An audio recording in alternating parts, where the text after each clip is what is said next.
ओम श्री गणेशाय नमः। श्री सरस्वत्यै नमः। श्री परम गुरुवे नमः। नमो किंचन वित्ताय निर्वित्ते गुणवृत्तये आत्मा रामाय शांताय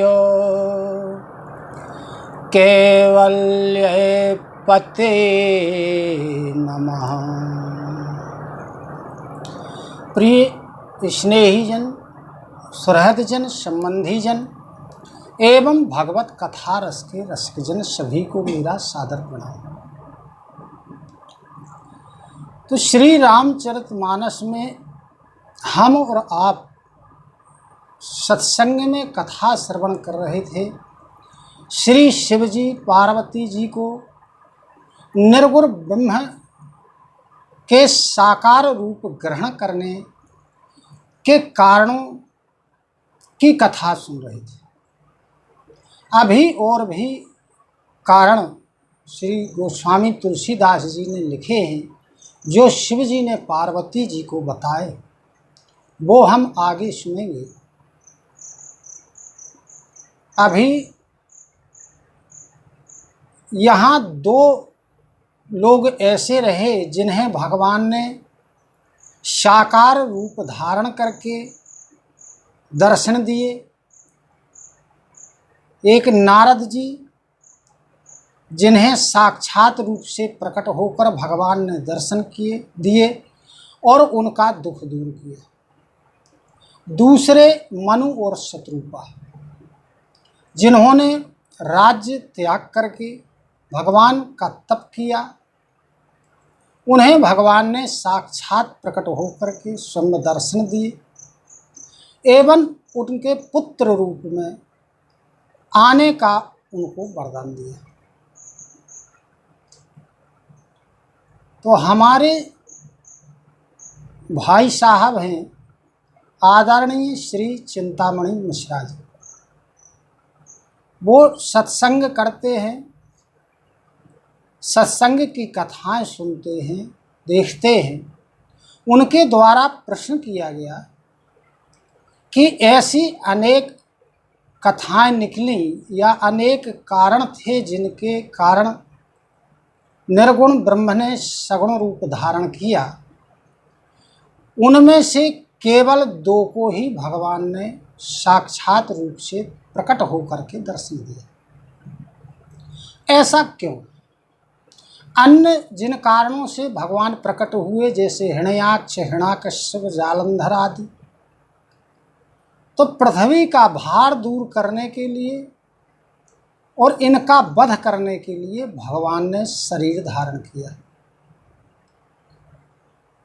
तो उनका प्रश्न कि भगवान को सब कोई प्रिय नहीं है, तब कौन प्रिय लगता है? जबकि प्रत्येक मनुष्य जो भगवान को मानता है, वो भगवान की कथाएं भी सुनता है, भजन भी करता है, लेकिन भगवान को प्राप्त नहीं कर पाता है। तो इसमें गोस्वामी तुलसीदास जी ने लिखा है, श्री रामचंद्र जी स्वयं कहते हैं, उन्होंने लिखा है कि निर्मल मन जन सो मोहि पावा, मोहि कपट छल छिद्र न भावा। भगवान कहते हैं कि जिसका मन निर्मल होगा, पवित्र होगा, वह मुझे प्राप्त कर सकता है। जिसमें कोई कपट ना हो, कोई छल ना हो, ऐसा व्यक्ति भगवान को प्रिय लगता है। तो इस प्रश्न का उत्तर कि भगवान को कौन प्रिय लगता है, हम श्रीमद् भगवत गीता में चलें तो भगवत गीता के 12वें अध्याय का 16वां श्लोक क्या कहता है?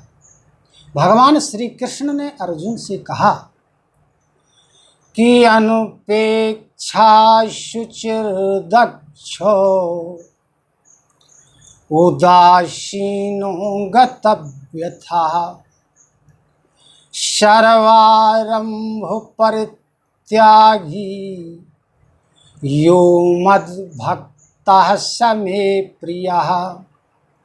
भगवान श्री कृष्ण अर्जुन से कहते हैं कि हे अर्जुन,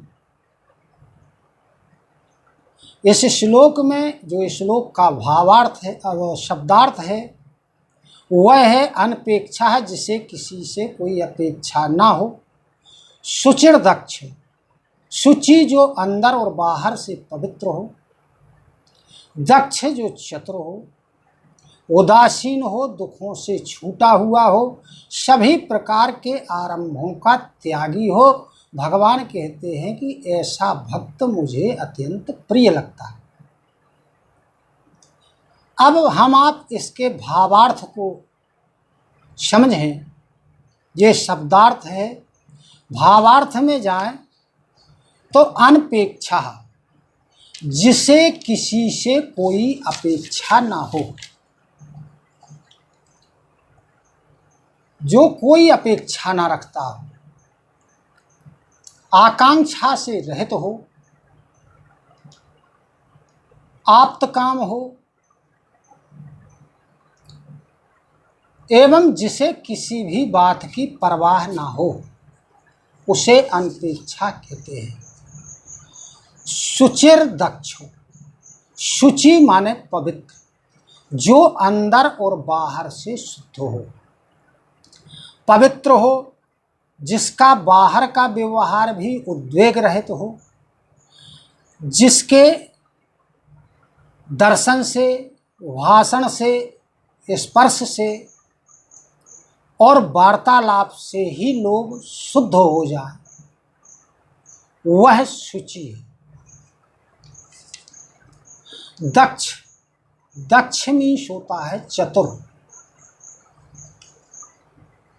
भगवान ने जिस कारण से, जिस कार्य के लिए हमें यहाँ भेजा है, यदि हम उस कार्य को पूर्ण कर लेते हैं तो वह व्यक्ति जो उसे पूर्ण कर लेता है वह चतुर माना जाता है। व्यवहार जगत में हम और आप देखते हैं कि उस व्यक्ति को प्रायः लोग चतुर मानते हैं जो अपने सांसारिक काम दूसरों को मूर्ख बना करके सिद्ध कर लेता है। ऐसे लोगों को चतुर माना जाता है। जबकि श्रीमद् भगवत गीता में कहा है कि जिस महान कार्य के लिए ये मनुष्य का रूप प्राप्त हुआ है, अर्थात भगवान को प्राप्त कर लेना या भगवान की भक्ति करना, अपना कल्याण कर लेना, इसको गीता जी में दक्षता कहा है, चतुरता कहा है, ना कि दूसरों को मूर्ख बनाकर अपने काम बनाने में। हम और आप जो दूसरों को मूर्ख बनाते हैं और सोचते हैं कि हमने उसे मूर्ख बना दिया, उसे मूर्ख हमने नहीं बनाया, हम तो पहले से ही बने बनाए मूर्ख। इसलिए कि जिस कार्य को करने के लिए हमें भगवान ने यहाँ भेजा है, जिसमें हमारा कल्याण है, यदि हम अपना कल्याण करने का कार्य नहीं करते हैं तो क्या हम चतुर माने जाएंगे? अब उदासीन, उदासीन है जो पक्षपात से रहित हो, किसी का पक्ष ना करता हो, न्याय करते समय, पंचायत करते समय, गवाही देते समय आदि पक्ष और विपक्ष की दृष्टि से जो बात ना करे, सब में समान रूप से रहे, उसे कहते हैं उदासीन। फिर आता है शब्द गतव्यथा, जो सभी प्रकार के दुखों से छूटा हुआ हो, उसे गतव्यथा कहते हैं। भारी से भारी दुख आ जाए या दुख का कारण प्राप्त हो जाए, उसमें भी जो दुखी ना हो, जिसके अंतःकरण में कभी विषाद या शोक या दुख पैदा ना हो, उसे गतव्यथा कहते हैं। अब शब्द है इसमें सर्वारंभ परित्यागी, जो बाहर भीतर के सभी कर्मों का परित्याग कर दे, या जो भी कर्म करे वो भगवान के प्रसन्नता के लिए करे, अपने लिए कुछ ना करे। प्रारब्धवश जो कुछ प्राप्त हो जाए उसी में संतुष्ट रहे, तथा प्रारब्धवश होने वाली क्रियाओं में उससे कर्तापन का अभिमान ना हो। ऐसे बाहर और भीतर के त्यागी को परित्यागी कहते हैं। तो भगवान श्री कृष्ण कहते हैं कि ऐसा भक्त मुझको प्रिय है, यानी इससे ये चित्त होता है कि हमें ये गुण अपनाना चाहिए ताकि हम भगवान को प्रिय लगे। साधारण व्यवहार में हम देखते हैं, हम और आप या कोई अन्य व्यक्ति, उसे कौन प्रिय लगता है? वह प्रिय लगता है जो उसकी उचित बात का पालन करता है, उचित बात को मानता है, चाहे वो उसका पुत्र हो, भाई हो, पत्नी हो, संबंधी हो, मित्र हो। जो उचित बातों को मानता है, नियमों के अनुसार आचरण करता है, वह हम आपको भी प्रिय है। इसी प्रकार भगवान को भी प्रिय वह है जिसे भगवान ने जो काम सौंपा है वह अपने काम में दक्ष हो, चतुर हो एवं भगवान की बात को मानता हो। आशा है हमारे ममेरे भाई श्री चिंतामणि मिश्रा जी के मन में जो प्रश्न था कि भगवान को कौन प्रिय है, ये वर्तमान में छतरपुर में निवास करते हैं। पुलिस विभाग में अपनी सेवाएं इन्होंने प्रदान की। नियुक्ति दिनांक से सेवानिवृत्ति दिनांक तक निर्विवाद रूप से अपने पद का, एसआई के पद का निर्वहन किया। उस दौरान भी भगवान की कथाओं में रुचि थी, उनके नाम में रुचि थी। आज भी सेवानिवृत्त होने के बाद भगवान के नाम का स्मरण करते हैं, सत्संग करते हैं। ये बड़े सौभाग्य की बात है, बड़े हर्ष का विषय। आशा है